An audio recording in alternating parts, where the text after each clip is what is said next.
254장으로 찬송하겠습니다. 254장 찬송입니다.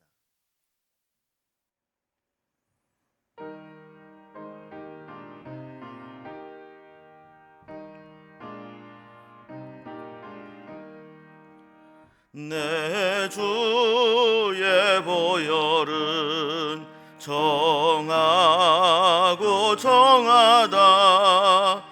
내 죄를 정케 하신 주 날 오라 하신다.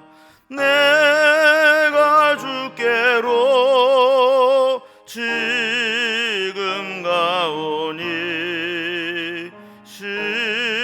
십자가의 보혈로 날 씻어주소서.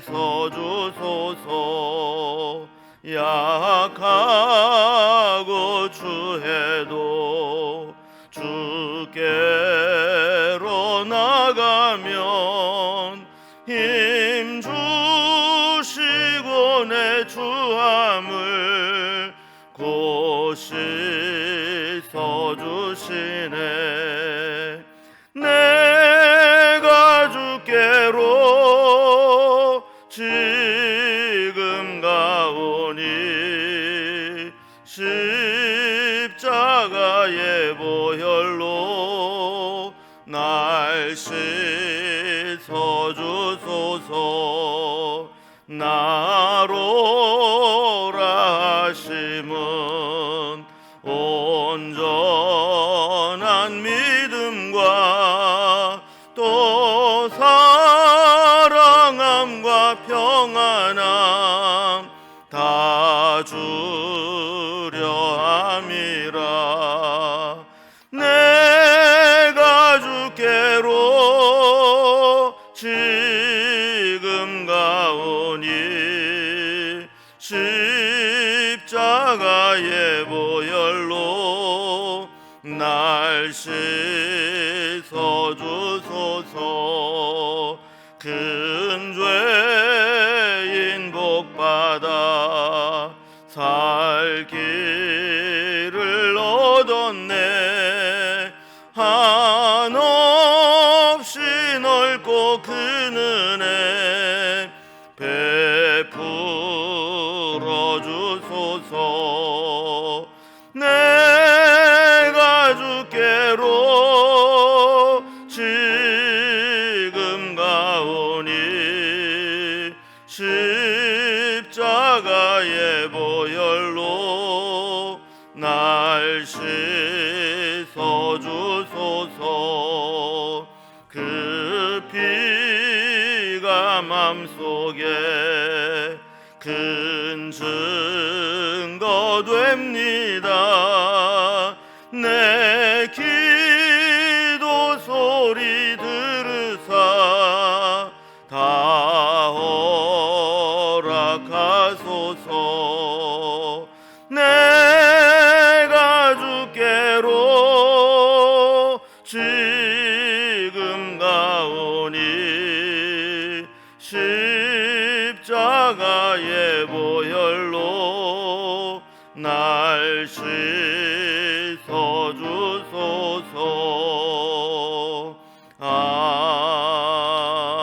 아멘.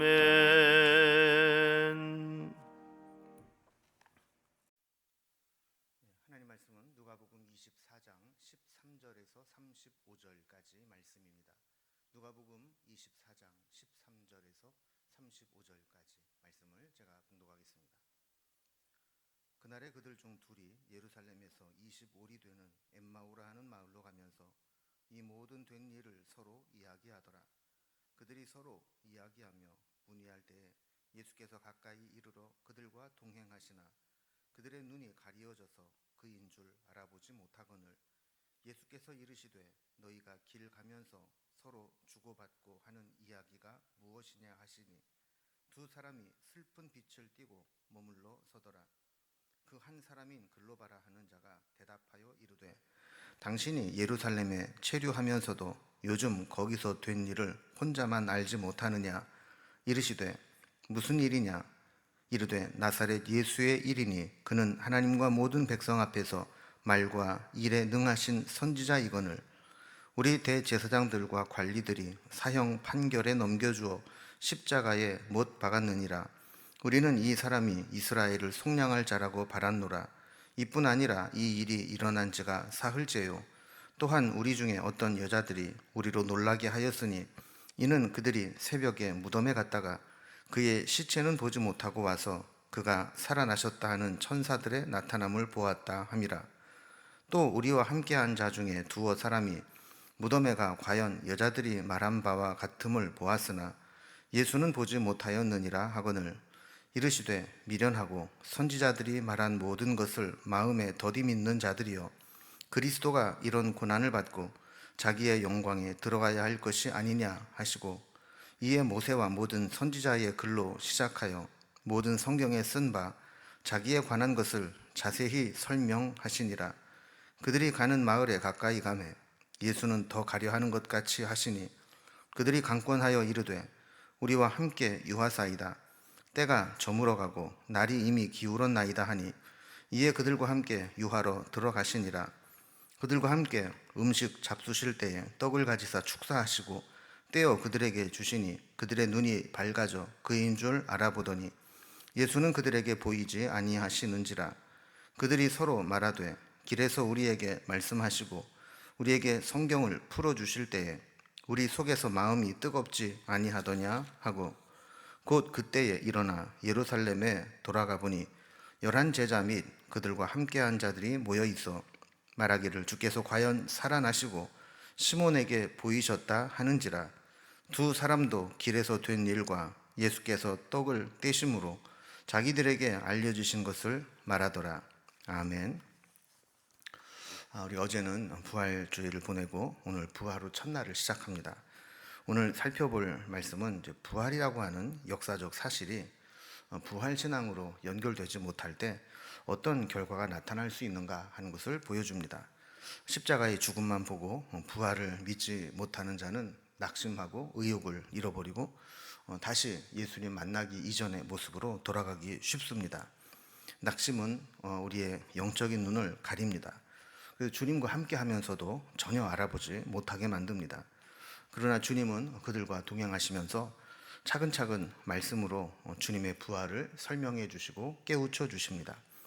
엠마오 마을에 도착해서 식탁 교제를 나눌 때 비로소 제자들의 눈이 밝아져서 지금까지 함께했던 분이 예수님이신 것을 알게 됩니다. 그들은 다시 예루살렘으로 돌아가서 제자들과 부활하신 주님에 대한 고백들을 나누게 됩니다. 오늘 이렇게 부활 후에 낙심했지만 다시 주님을 만나고 회복되는 과정에 있었던 두 제자에 대한 이야기를 살펴봅니다.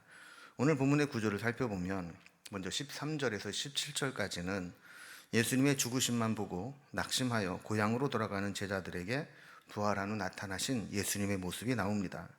18절에서 27절까지는 제자들과 함께 그들의 고향 엠마오 쪽으로 가시면서 예수님이 당하셨던 고난과 부활에 대해서 설명해 주시는 장면이 나옵니다.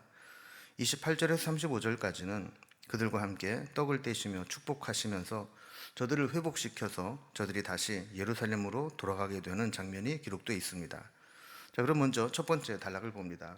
예수님의 죽으심만 보고 낙심하여 고향으로 돌아가는 이 제자들에게 나타나신 예수님입니다. 오늘 본문은 예수님이 십자가에 달려 죽으신 지 사흘째 되던 날, 그러니까 부활하신 날이 있었던 날입니다. 13절에 보면 그날에 그들 중에 둘이 예루살렘에서 25리 되는 엠마오라 하는 마을로 내려갔다 그랬습니다. 14절에 보면 그들이 내려가면서 이 모든 된 일을 서로 이야기했다 그럽니다. 예루살렘에서 지난 3일 전부터 있었던 예수님의 십자가 사건에 대해서 이야기를 했다는 겁니다. 15절에 보면 그들이 그동안 예루살렘에 있었던 일들을 서로 이야기하고 문의도 하면서 이야기를 해 내려간 겁니다. 내려가는 중에 보니까 예수님도 그들과 동행을 하고 계셨습니다. 그런데 16절에 보면 나중에 주께서 떡을 가지고 축사하실 때 눈이 밝아져 예수님인 줄 알아볼 때까지 그들은 예루살렘에서 엠마오 마을로 가는 내내 예수님과 함께 하셨음에도 불구하고 그분이 예수님인 줄 전혀 알아보지 못했던 겁니다. 예수님께서 그들의 대화 가운데 끼어 들어오셨습니다. 17절에 보면 너희가 길 가면서 서로 주고받고 하는 이야기가 무엇이냐 하고 물어보신 것이죠. 이 질문에 대한 제자들의 답변은 슬픈 빛을 띠고 머물러 섰더라라는 겁니다. 주님은 우리가 인식하든 인식하지 못하든 늘 우리와 함께 하시는 분입니다. 때로 믿음으로 살지 못해도 꾸짖기보다는 우리가 깨달을 수 있도록 기다려 주시고 설명해 주시고 깨닫게 하시는 분입니다. 제자들은 그들의 고향인 엠마오 마을로 돌아가면서 자기들끼리 예수님에 대한 십자가에 대해서 묻기도 하고 논의도 하고 이런저런 이야기를 했지만 해답을 찾지 못했습니다. 그러나 예수님이 다가오셔서 그들에게 차근차근 풀어주실 때 결국 깨닫게 되는 것을 보게 됩니다. 우리도 우리의 생각과 고민 그리고 공부도 중요하지만 성령께서 우리에게 깨닫게 해주시는 것이 더 중요하다는 것을 보게 됩니다. 두 번째 단락을 보면 이제 제자들과 함께 내려가시면서 고향으로 가면서 고난과 부활에 대해서 차근차근 설명해 주시는 장면이 나오게 됩니다. 잠시 정적이 흐른 뒤에 그 두 사람 중에 한 사람인 글로바가 퉁명스럽게 대답을 합니다. 당신이 예루살렘에 체류하면서도 요즘 거기서 된 일을 혼자만 알지 못합니까? 보아하니 당신도 예루살렘에서 내려오는 것 같은데 예루살렘에 있어도 그 엄청난 사건 그거를 모르고 있단 말입니까? 하는 그런 이야기죠. 19절에 보면 예수님은 마치 정말 몰랐다는 듯이 무슨 일이냐 이렇게 되물으십니다. 그러자 이 제자는 예루살렘에 있었던 일을 설명합니다. 아마 주님은 이 제자들이 자신들의 생각을 이야기하면서 정리할 기회를 주시려고 했던 것 같습니다. 그들은 예수님에 대해서 사실적인 이야기부터 시작합니다. 19절 20절을 보면 나사렛 예수의 일이니 그는 하나님과 모든 백성 앞에서 말과 일에 능하신 선지자이거늘 우리 대제사장들과 관리들이 사형 판결에 넘겨주어 십자가에 못 박았느니라 그랬습니다. 자, 그들이 인식한 예수님은 말과 일에 능하신 선지자였습니다.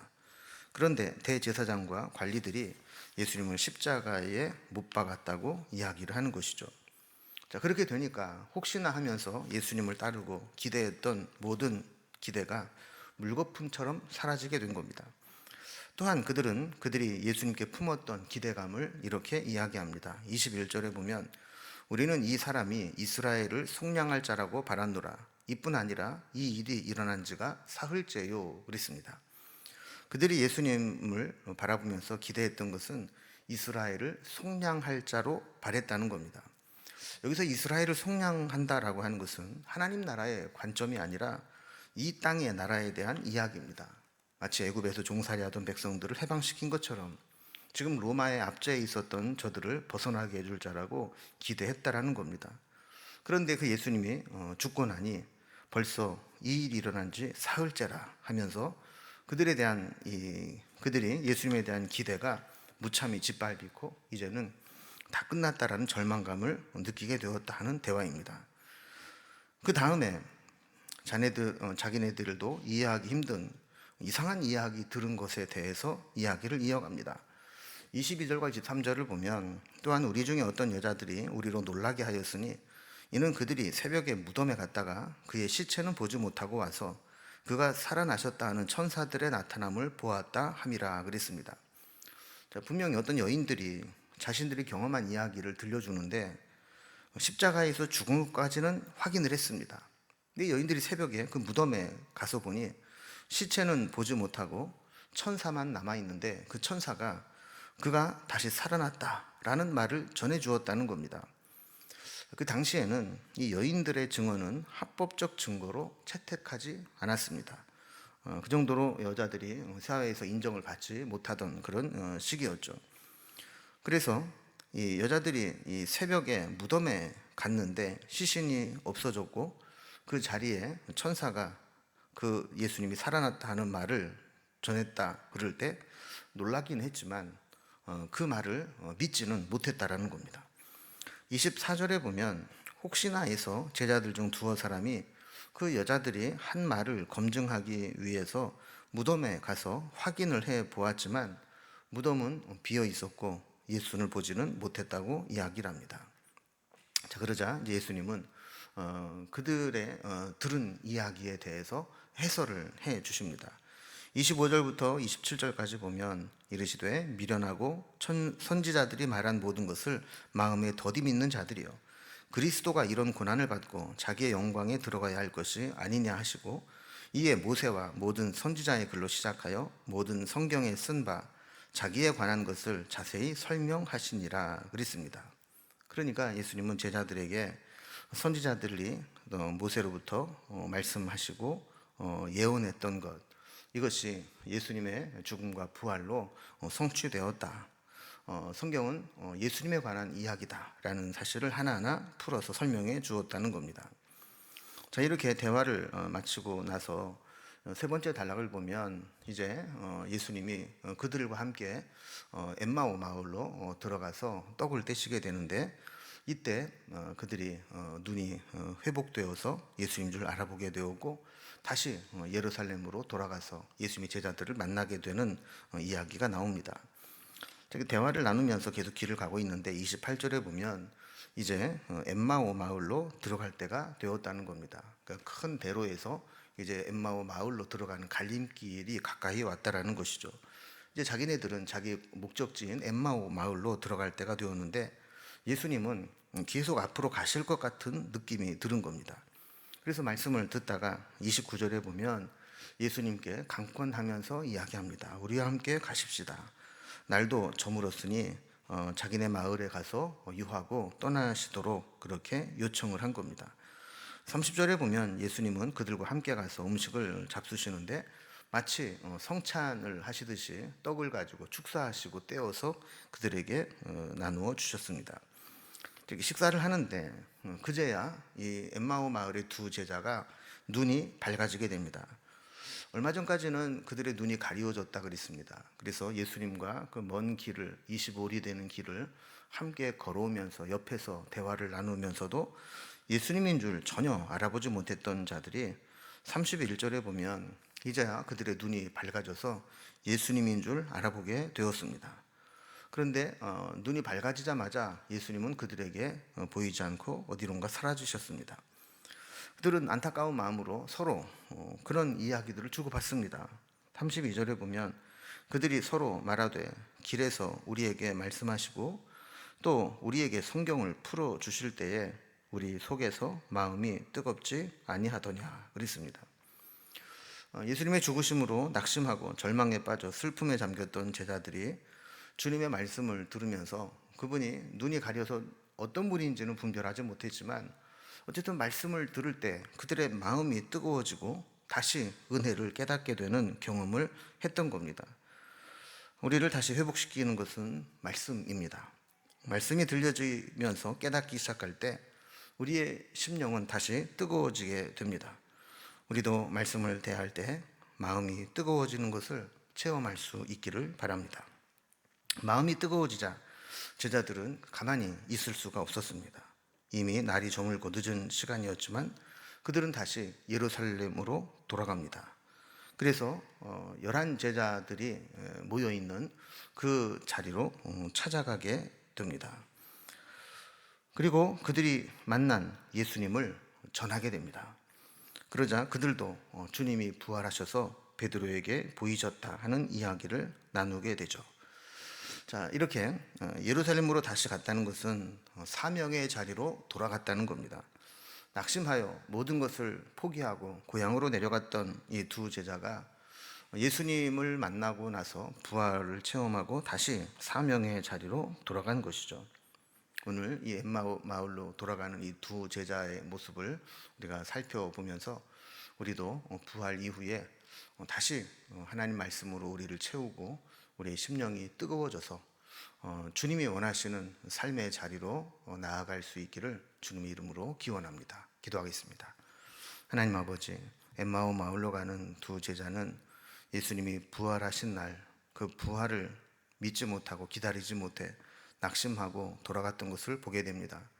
우리도 사흘만 기다리면 부활이 임할 것을 알면서도 현실의 벽 앞에 낙심하고 좌절할 때가 있습니다. 엠마오 마을로 가는 이 두 제자가 주님을 만나 말씀을 나누는 가운데 마음이 뜨거워지고 그분이 부활하신 주님을 깨닫게 되고 다시 예루살렘으로 돌아가 사명의 자리에 있었던 것처럼 저희들도 부활의 주님을 만나고 부활 신앙으로 무장하여 주님께서 맡겨주신 삶의 자리에서 주신 사명 잘 감당할 수 있도록 인도해 주옵소서. 부활주일로 끝나는 것이 아니라 부활 이후에 우리의 삶이 부활 신앙으로 거듭날 수 있도록 인도해 주옵소서. 오늘도 부활의 주님께서 우리와 언제나 함께해 주시기를 원하며 예수님의 이름으로 기도드리옵나이다. 아멘. 이제 각자의 기도 제목들로 자유롭게 기도하시겠습니다.